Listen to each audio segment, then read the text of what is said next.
Hello மக்களே, எல்லாரும் நல்லா இருப்பீங்கன்னு நினைக்கிறேன். எல்லாருக்கும் ஹாப்பி மாலை வணக்கம். கோலம் பேசுதடி சீரீஸில் கோலம் 12 நம்ம கோலம் பேசுதடி லாங் வீடியோ பார்த்துட்ருக்கோம்.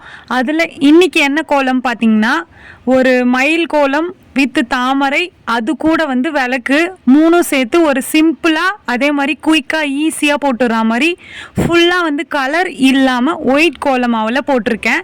கார்த்திகை தீபம் வர்றதுனால நான் விளக்கு கோலம் போட்டிருக்கேன். இன்னும் ஒரு 2-3 விளக்கு கோலம் வரும், அப்படியே ஃப்ளவர் கோலம் பூ கோலமும் வரும்.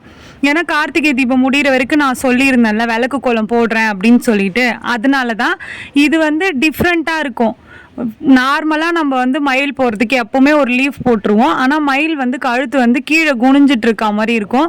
மயிலுக்கு ஏன் கொண்டை வைக்கலன்னு நீங்கள் கேட்க போகிறீங்க அப்படின்றதுக்காக நானே கொண்டை வச்சுட்டேன். அந்த தாமரைக்குள்ளே சிம்பிளாக எப்பவும் போல் குட்டி டிசைன் போட்டுக்கினேன். அந்த தாமரைக்கு 3 லீஃப் மாதிரி வருதுல்ல, அதில் தான் பெரிய விளக்கு, அதுக்கு மேலே மீடியமான விளக்கு, அதுக்கு மேலே குட்டி விளக்கு அப்படி போட்டேன்.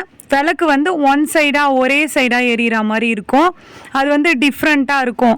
ஆனால் நார்மலாக அந்த விளக்கு எரியிற ஷேப் விளக்கு அந்த லீஃப் மேலே கோடு போடுவோம்ல, அந்த மாதிரி போட்டு ஃபினிஷ் பண்ணிட்டேன். சைடில் மயிலுக்கு ஏன் மொட்டையாக விடணும் அப்படின்றதுக்காக குட்டி குட்டியாக அப்படியே லீஃப் மாதிரி அப்படியே ஜாயிண்டில் லீஃப் வரா மாதிரி போட்டு, அதுக்குள்ளே மயிலோட தோகை அந்த உள்ள ரவுண்டு வரும்ல, அந்த ரவுண்டு ஒயிட்லேயே 2 ரவுண்டு போட்டு அதுக்குள்ளே ஃபில் பண்ணிட்டேன் ஒயிட் கலரை. அதோடு இந்த கோலம் சிம்பிளாக முடிச்சுக்கலாம். அது நான் ஃபர்ஸ்ட் ஆஃப் ஆல் மார்னிங் போடல, ஈவினிங் போட்டதுனால குட்டியாக போடலாம் அப்படின்றதுக்காக, ஈஸியாகவும் போடலாம் அப்படின்றதுக்காக தான் இதை போட்டிருக்கேன். அந்த தோகை மாதிரி போட்டு இந்த கோலத்தை மொத்தமாக ஃபினிஷ் பண்ணிட்டேன். குட்டி கலர் கொடுத்து பாருங்கள், சூப்பராக இருக்கும். ஆனால் நான் ஈவினிங்ன்றதுனால கலர் கொடுக்கல.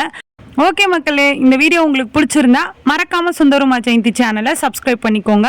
இந்த கோலம் பிடிச்சிருந்தா இந்த வீடியோவுக்கு லைக் பண்ணிக்கோங்க. நெக்ஸ்ட்டு என்ன கோலம் போடலாம் அப்படின்னு சொல்லிட்டு கமெண்ட்டில் சொல்லுங்கள். கோலம் போட தெரியாத உங்களோட ஃப்ரெண்ட்ஸ்க்கு இந்த வீடியோவை ஷேர் பண்ணுங்கள்.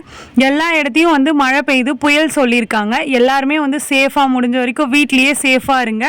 ஓகே மக்களே, நெக்ஸ்ட் வீடியோவில் பார்க்கலாம். பாய் பாய்.